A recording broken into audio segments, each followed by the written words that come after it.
कुर्सी का और आपके साथ मैं रौनिक दत्ता। पश्चिम बंगाल में और कुछ ही समय बाद चुनाव है, मगर पश्चिम बंगाल में चुनाव के पहले कौन सा मुद्दा सबसे भारी है, इस बारे में ही आज चर्चा करेंगे। क्योंकि एक तरफ बेरोजगारी जब मुद्दा बनने वाला है पश्चिम बंगाल में, उसी तरीके से जिस तरीके से महिला संरक्षण का बिल के खिलाफ में कांग्रेस और तृणमूल कांग्रेस एक साथ मिलकर वोट दिया है, क्या वो भी बनेगा इस बार चुनाव का मुद्दा? आइए बात करते हैं पश्चिम बंगाल के महिलाओं के साथ।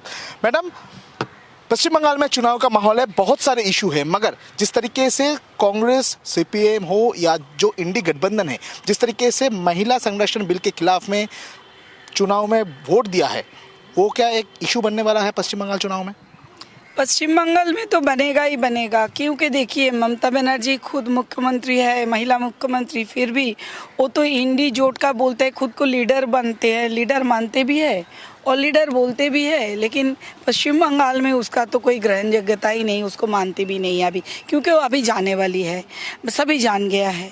तो इतना चोरी डकैती सब कुछ करने के बाद महिला महिला करके जो चिल्लाती है, वो तो महिला के लिए जो सुरक्षा मिनिमम जो देना था वह को ना दे पाया, किसी को ना दे पाया। कामधुनी से काकद्वीप तक अब जहाँ देखेंगे नारी धर्षिता होते हैं, खून होते हैं, और वो उनके ऊपर ही सब जिम्मेदारी डाल देता है। क्यों रात 8 बजे के बाद महिलाएं निकलेगी? मत निकलो। वो तो उसका बॉयफ्रेंड था, उसका ना कोई प्रेग्नेंट थी, ऐसा कुछ ना कुछ उन्हें बकना है, तो वो कैसे उनका पार्टी वोट डालेगी हमारे लिए? बिल्कुल ही नहीं डालेगी। वो तो मुंह में दिखाते हैं और महिलाओं के लिए कुछ नहीं करेगी। वो ऐसे ही लगता है कि हमारे लिए नहीं करेगी। हम महिलाएं ऐसे ही बड़े रहेंगे, लेकिन अभी तो हम भी जवाब देना जानते हैं, और वो जवाब हम लोग जवाब देंगे, जरूर देंगे। वो तो सामने जो निर्वाचन है, ईवीएम का बटन तो महिलाओं को भी हाथ में है ना, वो दबाना कहाँ चाहिए वो हम भी जानते हैं। महिला लोग जवाब देगी, जरूर देगी, लेकिन जनता जनार्दन है ना मेरा पास, जनता जनार्दन चाहिए परिवर्तन, तो वो तो होना ही चाहिए और होना ही गा परिवर्तन। देखिए, जिस तरीके से महिला संरक्षण बिल का इम्पैक्ट जो है वो क्या इस वोट में देखने को मिलेगा? हाँ, निश्चित में मिलेगा, क्योंकि यहाँ पर तो महिलाओं की सुरक्षा आए दिन मतलब घाटे में रहता है, और एक महिला मुख्यमंत्री होने के बाद भी वो एक सिंपैथी मूलक बात भी नहीं कर सकते। वो आए दिन बोलते रहते हैं ये तो प्रोस्टिट्यूट था, वो था। तो मेरा यही कहना है, प्रोस्टिट्यूट तो छोड़िए, एक बीवी भी उनके हस्बैंड अगर जोर पूर्वक कुछ करे उनसे, उनके खिलाफ भी आवाज़ उठा सकती है। तो एक महिला होकर वो क्यों नहीं ये सब देख रही है, और एक सिंपैथी मूलक बात भी वो जब नहीं बोल सकते, तो उनका मुख्यमंत्री होने का कोई फायदा नहीं और होना भी नहीं चाहिए। और आए दिन जनता जो सब देख रही है, ये चोरी देखिए और घोटाला देखिए, मतलब कि बहुत तरह के घोटाला तो हो ही रही है बंगाल में और बहुत सारे जगह भी, मगर बंगाल में बहुत ज़्यादा सब कुछ, और इसीलिए शायद जनता भी इस बार यही सोच रहे हैं कि इनको हटाना ही चाहिए। एकदम। देखिए, बहुत सारे मुद्दा पश्चिम बंगाल में है। दादा, क्या लग रहा है कि महिला सुरक्षा ये तो एक बड़ा मुद्दा है, मगर इसके अलावा पश्चिम बंगाल में और क्या क्या मुद्दा है? अनएम्प्लॉयमेंट है, ये सबसे बड़ा मुद्दा है। जो यहाँ का मानिए कि करीब 8000 छोटे बड़े कंपनी ऐसे थे जो पश्चिम बंगाल को छोड़ के दूसरे राज्य में जाना पड़ रहा है। तो इस वजह से पश्चिम बंगाल में अभी मानिए कि 1.5 करोड़ से ज़्यादा युवा बेकार है, जिसके पास रोजगार नहीं है, खाने का सामान नहीं है, काम नहीं है। तो ये सबसे बड़ा मुद्दा बनने वाला है कि पश्चिम बंगाल का युवा तय कर लिया है कि पश्चिम बंगाल में अभी जो सरकार चल रहा है उसको बदलना है, उसको परिवर्तन करना है, और भारतीय जनता पार्टी की पश्चिम बंगाल में सरकार लाना है। आप कह रहे हैं कि पश्चिम बंगाल के युवा ये ठीक कर लिया है, मगर पश्चिम बंगाल के युवा के लिए भी तो पश्चिम बंगाल सरकार का बहुत सारे स्कीम है। देखिए, कोई स्कीम नहीं है, ये जो है वोट खरीदने का एक षड्यंत्र है जो युवाओं ने समझ गए हैं। अब मानिए कि एक अच्छा डिग्री वाला लड़का जिसका सैलरी कम से कम 20,000 25,000 होना चाहिए, उनको 1,500 रुपया 1,500 रुपया के लिए लाइन में खड़ा कर दिया है। तो युवाओं का एक ही बात है कि हम 1,500 के लिए लाइन में खड़े नहीं होना चाहते हैं, हम इंटरव्यू के लिए लाइन में खड़ा होना चाहते हैं, अपनी जॉब के लिए लाइन में खड़े होना चाहते हैं, हम परीक्षाओं के लिए लाइन में खड़े होना चाहते हैं। चलिए, इनके तरफ से ही बात करेंगे, क्योंकि एक युवा मेरे साथ है। तो तुम तो एजुकेशन करते हो, एजुकेशन डिपार्टमेंट के साथ जुड़े हुए हो, पढ़ाई लिखाई करते हो, तो तुमको क्या लगता है कि इस बार चुनाव में कौन सा इशू सबसे इम्पोर्टेंट है? मेरे मुताबिक तो सबसे बड़ा मुद्दा ये बेरोज़गारी है। मैं खुद ग्रेजुएशन कर रहा हूँ, तो उसके बाद एक्सपेक्ट करूँगा कि जॉब मिलेगा, बट जिस तरीके से अनफोर्सिएबल लेवल्स ऑफ करप्शन है चारों तरफ, जिस तरफ देखिए करप्शन है, Bengal means business has become a joke nowadays. तो यहाँ पर तो कोई स्कोप नहीं है, बस वो भाता देने से तो कुछ नहीं होगा ना, नौकरी भी देना पड़ेगा। तो इसलिए ब्रेन ड्रेन हो रहा है दूसरे स्टेट्स में, तो बेरोजगारी ही सबसे बड़ा मुद्दा है। अच्छा, एजुकेशन सिस्टम के बारे में अगर बात किया जाए तो तुम लोग तो पढ़ाई लिखाई करते हो, तो किस तरीके से पश्चिम बंगाल का एजुकेशन सिस्टम को देखोगे? एजुकेशन सिस्टम तो देखिए बहुत ख़राब है। बहुत सारे सरकारी स्कूलों में मेरे को पता है कि ठीक ठाक से सुविधाएं नहीं मिलती है, बिजली वगैरह नहीं है, मिड डे मील में भी घोटाला वगैरह होता जा रहा है। तो हर तरफ ही अगर कोई देखेगा तो कहीं पर भी कुछ सही नहीं हो रहा, थोड़ा परिवर्तन चाहिए। परिवर्तन चाहिए। हाँ। तो आपको क्या लगता है कि कौन सा इशू सबसे इम्पोर्टेंट है? एम्प्लॉयमेंट तो मेनली इशू है, नारी सुरक्षा सेकेंड इशू, और थर्ड इशू है सिंडिकेट राज खत्म कराना है। आदमी इतना तकलीफ दिया 15 साल ममता बनर्जी ने, अब पकड़ लीजिए तृणमूल चला गया, एक्सपायर हो गया, लिख लीजिए, चला गया, खत्म। तृणमूल ऐसे ही दीदी यहाँ पर भूल भाल बक रही है, ऐसे नहीं बक रही है। यहाँ पर कोई भाता से भी कुछ नहीं चलेगा। आदमी समझ गया जे 500 से कुछ नहीं होता है। नौकरी चाहिए, नारी सुरक्षा चाहिए, सिंडिकेट राज खत्म करना चाहिए। यहाँ पर एक तो बाथरूम के लिए 50,000 रुपया लगता है, घर बनाने के लिए 1 लाख रुपया लगता है, एक दुकान खरीदने के लिए 3 लाख रुपया लगता है। यहाँ का सिंडिकेट राज खत्म करना चाहिए। आदमी इससे बहुत परेशान है। सिंडिकेट राज ये भी एक मुद्दा बनेगा। दादा, क्या लग रहा है कि सिंडिकेट राज का मुद्दा बनेगा? मुद्दा तो बहुत सारा है। हम लोग देखे हैं कि मतलब हम लोग आम जनता जिस तरह से बंगाल की एक शिक्षा मंत्री घोटाला करके जेल में गए, ये सबसे शर्मनाक घटना है। हम देखे आर्जिकल घटना, एक महिला डॉक्टर को किस तरह से रेप कर मर्डर कर दिया गया है, और वहाँ का मुखिया उनका माँ बाप को फ़ोन करके बोल रहा कि आपका बेटी सुसाइड की है। ये सबसे बड़ा ढप का चप दे के ये बंगाल अब परिवर्तन मांग रहा है। बंगाल इसलिए परिवर्तन मांग रहा है क्योंकि यहाँ की मुख्यमंत्री ना नारी सुरक्षा दे पा रही है, ना शिक्षा ठीक से चल रहा है, ना रोजगार दे पा रही है, और ना ये शॉर्ट लेग का रास्ता घाट ठीक है। मतलब यहाँ का मुख्यमंत्री कोई चीज़ में सफल नहीं है, वो पूरा विफल है। इसलिए हम लोग जनता जनार्दन इस बार नया सरकार का आगमन कर रहे हैं इस बार। दादा, क्या लग रहा है कि जिस तरीके से दादा कह रहे हैं कि लोग खुशी नहीं है, आपको क्या लग रहा है कि इस बार कौन सा मुद्दा सबसे इम्पोर्टेंट होगा? इस बार सबसे बड़ा मुद्दा होगा आपका रोजगार का, सबसे बड़ा मुद्दा होगा नारी सुरक्षा का, सबसे बड़ा मुद्दा होगा आपका लॉ एंड एनफोर्समेंट का। ठीक है, जैसे करके 15 साल में, ठीक है, बंगाल को जैसे करके बर्बाद किया गया है, ठीक है, और जैसे करके यहाँ पे आपका इलीगल आपका बांग्लादेशी घुसा के, आपका यहाँ का लोगों का नौकरी छीन के, यहाँ के लोगों को मजबूर किया जा रहा है कि बाहर जाके काम करो, तो यही सबसे बड़ा मुद्दा बनने वाला है। ठीक है, तो इसी मुद्दे के ऊपर ही वोट होगा, और मेरे हिसाब से लगता है कि सरकार, ये टीएमसी सरकार को इस बार ज़बरदस्त टक्कर मिलने वाली है, और इस बार उनको सीख लेना चाहिए कि ये सब चलेगा नहीं, खेला खेला उनका खेल ख़त्म अभी। क्यों 15 साल में ऐसा क्या हुआ है कि आप बोल रहे हैं कि खेल खत्म? तो 15 साल में टीएमसी का आप स्टार्टिंग देखिए, टीएमसी के स्टार्टिंग में आ गया शारदा वाला कांड, 1 से ज़्यादा ब्रिज टूटने लगे हैं। ठीक है, उस टाइम पे टीएमसी जब एकदम 2016 में थी, तब आपका खागड़ागढ़ कांड हो गया, भांगर कांड हो गया। ठीक है, फिर आपका रोज वैली कांड हो गया। फिर टीएमसी जब 2019 तक आई, तब तो मतलब उनका मतलब मोटिव था कि हिंदू मुसलमान, और जब 2019 में उनको जब बैकफुट मिला, उनका जब पॉपुलैरिटी खत्म होने लगा, तब मुद्दा बन गया नहीं बंगाली नॉन बंगाल। ठीक है, लेकिन सबसे ज़्यादा हिंदी तो मैं वही बोल रही है, मंच पे उठ के बोल रही है, बोले कि कान भर के हिंदी सिखा देंगी, और खुद मतलब उनका क्या स्टैंड है बंगाल की जनता को ये समझ में नहीं आ रहा है। ना कोई ब्लूप्रिंट है, ना आपका कोई कुछ ऐसा उनके पास प्लान है कि कैसे रोजगार बढ़ाया जाए, कैसे यहाँ पे इंफ्रास्ट्रक्चर डेवलपमेंट किया जाए, कैसे नए नए आईटी पार्क्स, आईटी हब खोला जाए, कैसे इन्वेस्टर्स को यहाँ पे लाया जाए, कैसे यहाँ की जो आपकी जो पब्लिक है उनको कैसे सिक्योर किया जाए। उनके पास कोई मुद्दा है ही नहीं। एक ही मुद्दा है कि हम पैसा दे रहे हैं आपको, 1,500 करके वो 500 रुपये करके लक्ष्मी भंडार में बढ़ाया गया। जो बेकार लड़के हैं जिनके पास रोजगार नहीं है, उनको 1,500 का एक टोपी पहनाया गया। ऊपर से जितना भी उल्टा फुल्टा, मतलब जिसका कोई बेस है ही नहीं, ठीक है, क्राइम करके क्राइम ढकना सबसे बड़े में काम है ममता बनर्जी का। और हमने रिसेंट देखा है न्यूज़ चैनलों में, आपके न्यूज़ चैनल और दूसरे सब न्यूज़ चैनलों में, कि ममता बनर्जी फाइल चोरी करके भाग रही है।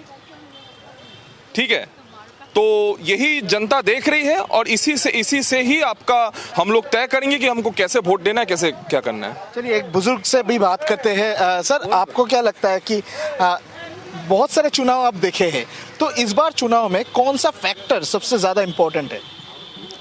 चोरी का फैक्टर, चोरी होना, बहुत चोरी होना हुआ इस शिक्षा में। टीचर को सेल हुआ, टीचर को सर्विस सेल हुआ, और various problem, various different type of thickness हुआ। एक चुनाव में एक फिगर हुआ, चोरी एक मुद्दा हो, चोरी एक होगा। मैडम, पश्चिम बंगाल में महिलाओं का कौन सा इशू सबसे इम्पोर्टेंट है? सुरक्षा। एक महिला मुख्यमंत्री मतलब हमारे यहाँ पे है, जनताओं ने उनको लाया था कि वो जो मुख्यमंत्री होंगी तो एटलीस्ट हमारा जो सुरक्षा वो होगा। लेकिन वो जब से आए हैं, मतलब 1-2 साल से तो ऐसा ही है कि रेप ही चल रहा है, रेप के ऊपर रेप, रेप के ऊपर रेप, उससे ज़्यादा तो कुछ हो ही नहीं रहा है। और वो तो खुद से ही बोल रही है कि 8 के बाद मत आओ, 8 के बाद घर से बाहर मत निकलो, हम दे नहीं पाएंगे सुरक्षा। तो उनको हम वोट क्यों ही डालें, उनको हम वोट क्यों डालें? कोई तो रीज़न तो है नहीं, क्योंकि खुद ही बोल रही है कि 8 के बाद मत निकलो, सुरक्षा नहीं दे पाएंगे हम। तो ये तो सबसे बड़ा इशू है। हम लोग अगर बाहर ही 8 बजे के बाद कोई बाहर ही नहीं निकलेगा तो कोई नौकरी करने के लिए भी बाहर नहीं जा पाएंगे या फिर कुछ। तो वो तो खुद ही बोल रही है कि नहीं दे पाएंगे हम। महिला सुरक्षा एक इशू है। हाँ, बहुत बड़ा इशू है। दादा, क्या लग रहा है कि महिला सुरक्षा के अलावा और क्या क्या मुद्दा है? नौजवानों का क्या मुद्दा है? नौजवानों का देखिए, इधर जो हम लोग का बेरोजगारी जितना है, तो इसके चलते देखते हुए लगता है कि सरकार को हटाना होगा पहले। ये सरकार जब तक रहेगा, बेरोजगारी जितना है उससे भी और भी ज़्यादा बढ़ेगा और हम लोगों का भविष्य बहुत ख़राब है। ठीक है मैडम, देखिए आप लोगों के साथ भी बात करेंगे, क्योंकि पश्चिम बंगाल में महिला एक बड़ा मुद्दा है, महिला सुरक्षा एक बड़ा मुद्दा है। आपको क्या लग रहा है कि महिला सुरक्षा के अलावा क्या आत्मनिर्भर महिला ये भी एक मुद्दा होना चाहिए? आत्मनिर्भर महिला तो एक बड़ी मुद्दा है, क्योंकि देखिए जितना एमएसएमई का जितना प्रोग्राम है स्वनिर्भर गोष्ठी, वहाँ पे भी पैसा चोरी हो रहा है। तो ये तो हम बिल्कुल ही सहन नहीं करेंगे। तो महिलाओं को नाम पे जो पैसा आ रहा है वो भी ऐड रहा है तृणमूल सरकार, ये तो नहीं चलेगा। और ऊपर से महिला का जो हक है वो हक मारा जा रहा है, क्योंकि देखिए नौकरी में सुरक्षा जो था, आरक्षण जो था वो नहीं है, कोई जॉब सिक्योरिटी नहीं है महिलाओं के लिए। तो यहाँ पे ऐसा सिचुएशन है महिलाओं के लिए। देखिए आज स्कूल जितना है, सबसे सुरक्षित स्थान जो बोलते हैं महिलाओं के लिए अच्छा नौकरी है वो है स्कूल। और ये स्कूल का नौकरी, और इसको बोलता है शिक्षिका जो है टीचर बने। लेकिन वहाँ पे तो एसएससी बंदी हो गया है, चाकरी के जो नाम पे लूट तराज हो गया है, नौकरी को बिक्री कर दिया गया है, बिक गया नौकरी।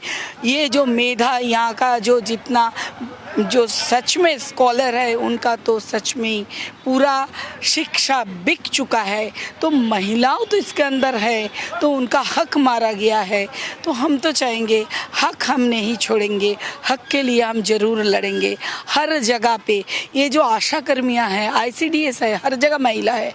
हर स्टेट में अलग से जो ऑनरियम है बढ़ा के देते हैं। एकमात्र पश्चिम बंगाल है जहाँ पे ये जो बैठी हुए है मुख्यमंत्री, ये एक भी पैसा ज़्यादा नहीं देता है। जो आता है सेंट्रल से उसके ज़्यादा एक भी ऑनरियम के पैसा नहीं मिल देता है इन लोगों का। जितना भी मेडिकल कॉलेज देखिए वहाँ पे ये जो एड्स के लिए जो NAC का जो काउंसलर बैठते हैं उन लोगों के लिए भी तो पैसा आता है, जितना आता है उतना ही देता है, ज़्यादा ऑनरियम तो देना चाहिए। अभी देखिए महिलाओं के लिए जो रोज़ आप एंड डाउन करते हैं, नौकरी में जाते हैं, यातायात के लिए पैसा लगता है, गाड़ी के लिए। आप सोचिए, मुंबई देखिए, दिल्ली देखिए, महिलाओं के लिए कितना सुव्यवस्था है, सुचिंतित व्यवस्था है। सरकारी बसों में फ्री घूमना फिरना है, चलना है, पैसा नहीं लगता है। तो हमारा क्या, कौन सी पाप कर लिया पश्चिम बंगाल में जन्म लेके कि हमें वो फैसिलिटी ना मिले। तो इस बार तो हम चाहेंगे सत्ता को गिरे, ये सत्ता, नया सत्ता आए और हमें ये अच्छा जो सुविधा है ये भी मुझे मिले, हम लोगों को मिले। तो आप लोग कह रहे हैं कि महिलाओं की जो सुरक्षा है, महिलाओं का जो सुविधा है, अधिकार भी है, महिला का जो अधिकार है, ये एक बड़ा मुद्दा इस बार चुनाव में है। सबसे बड़े मुद्दे ये है महिलाओं के सुरक्षा, अधिकार और उसका हक जो होता है। तो सुरक्षा जैसे चाहिए, उसका सिक्योरिटी भी चाहिए, मॉनिटरी सिक्योरिटी चाहिए, फिजिकल सिक्योरिटी चाहिए, मेंटल सिक्योरिटी। टॉर्चर होना पड़ता है, मेंटली किसी को आप टॉर्चर करेंगे, ये तो पार्क स्ट्रीट में हम देख लिए थे उसका उदाहरण, और नहीं देखना चाहते हैं। अभी थोड़े ही दिन में, कुछ दिनों का बाकी है, तब ये जो परेशानियां में हैं पश्चिम बंगाल के महिलाएं, सब परेशानियां दूर हो जाएंगे और विकसित पश्चिम बंग के और हम लोग बढ़ेंगे। और बढ़ने के टाइम में जो सबसे आगे बढ़ता है वो नारी है, नारी शक्ति है, और वो शक्ति तो काम आएगी इनको गिराने के लिए। मैडम, आपको क्या लगता है कि इस बार महिला अधिकार ये क्या एक बड़ा मुद्दा बनेगा? हाँ, महिला का अधिकार ये तो बड़ा मुद्दा होगा, और इसके अलावा नारी सुरक्षा ये भी एक माने एक बिग क्वेश्चन है। हाँ, हॉस्पिटल बोलिए कि लॉ कॉलेज में बोलिए, हर जगह ही नारी का रेप का केस बढ़ता ही चला जा रही है। और भाता देकर कोई समाज की कोई लड़की किसी का भी उन्नति नहीं होता है। नौकरी का प्रसार भी तो चाहिए, जो इस परिवर्तन के सिवा वेस्ट बंगाल का कोई उन्नति नहीं है। तो परिवर्तन के सिवा कोई उन्नति नहीं ना। है। तो महिला मुख्यमंत्री का राज्य में आप लोग कह रहे हैं कि महिला का सुरक्षा नहीं है ना। महिला मुख्यमंत्री तो वोट बैंक उसका बहुत बड़ा जरिया है। वो नारी बोलिए किंबा संख्यालघु बोलिए, उन्नयन से वोट बैंक ही उसका माने बहुत बड़ा मुद्दा है। और अपना पावर टिकाने के लिए पश्चिम बंगाल को माने इंडिया के हर राज्य से पीछे कर रही है। जो पश्चिम बंगाल सारा विश्व में नाम कमाता है, आज इस ममता बनर्जी के लिए हम पीछे ही चला जा रही है। परिवर्तन के सिवा दूसरा कोई रास्ता नहीं है। मैडम, आपको क्या लगता है कि मैडम जो कह रही थी कि पश्चिम बंगाल में महिला पीछे जा रही है, ये क्या सही है? एकदम सही है, क्योंकि महिलाओं के लिए तो कोई मतलब कि इनकम की व्यवस्था नहीं है, और बाकी रेप केस आए दिन होते रहते हैं। तो माँ बाबा के लिए भी वो बाहर निकलने के लिए मना करते हैं, क्योंकि परिस्थिति बहुत ख़राब है। तो और फिर आए दिन जोर ज़बरदस्ती ऐसे विभिन्न जगह, संदेशखाली को देख लीजिए और दूसरे बहुत जगह पे ऐसे आए दिन जोर ज़बरदस्ती रहती है। तो टोटली देखा जाए तो सब कुछ में महिलाओं की हाल बहुत ही बेहाल है। और अगर हमारे यहाँ मुख्यमंत्री वही रहेंगे तो ऐसा ही चलता रहेगा, इसलिए परिवर्तन बहुत ज़रूरी है। एकदम पश्चिम बंगाल के महिला कह रहे हैं कि इस बार चुनाव में महिला अधिकारी होगा सबसे बड़ा मुद्दा। महिला अधिकार, महिला सुरक्षा, इस मुद्दे को सामने रखते हुए पश्चिम बंगाल में इस बार चुनाव में पार्टिसिपेट करेगा पश्चिम बंगाल के महिला। तो फिलहाल देखना पड़ेगा कि 4 तारीख क्या होता है, नतीजे क्या निकल के आता है, पश्चिम बंगाल के महिला क्या क्या जवाब देता है बैलेट बॉक्स में। कैमरा पर्सन प्रदीप सिंह के साथ रोनिक दत्त की रिपोर्ट, इंडिया न्यूज।